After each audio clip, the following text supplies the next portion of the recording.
Samson was not an ordinary child. From the moment he was born, heaven marked him for purpose.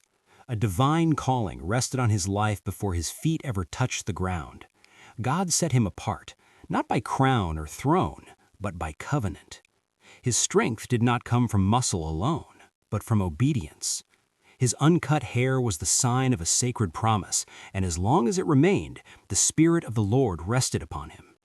As Samson grew, so did his power. In the wilderness, strength was forged in silence, and in solitude, destiny took shape. When he stood as a man, nations trembled. Enemies fell before him, armies scattered, city gates were torn from stone like fragile wood. To the Philistines, Samson became a living nightmare, a name spoken in fear, a force beyond understanding.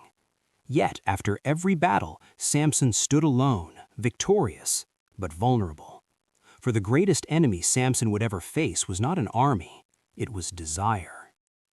In the valley of Sorek, Samson met Delilah. Her beauty was calm, not loud. Her presence gentle, yet powerful. Her smile disarming. Samson looked upon her, and for the first time, his strength felt small. Their conversations were peaceful. Soft laughter filled quiet rooms. Trust grew where caution should have lived. But while Samson gave his heart freely, Delilah's loyalty had already been sold. In the shadows, Philistine rulers approached her. Silver spilled into her hands and a price was set. "Discover the secret of his strength," they said, "and you will be rewarded." And so the questions began. Night after night she asked, "Tell me, Samson, what makes you so strong?" At first, Samson laughed. He lied easily. He treated the truth like a game.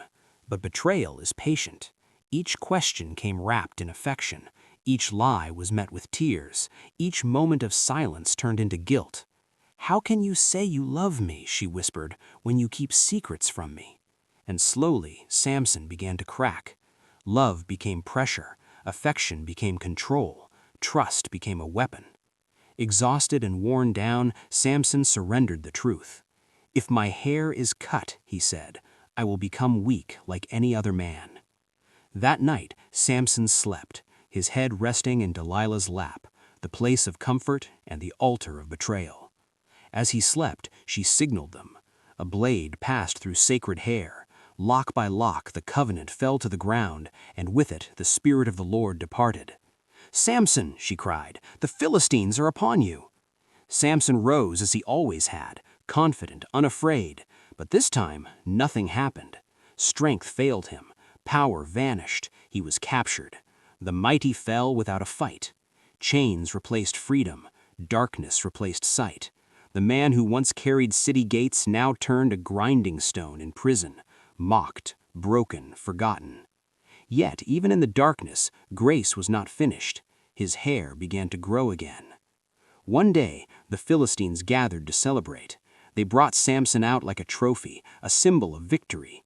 Blind and weak, he asked a servant, "Place my hands upon the pillars." Then Samson prayed, not for glory, not for escape, but for one final moment of purpose.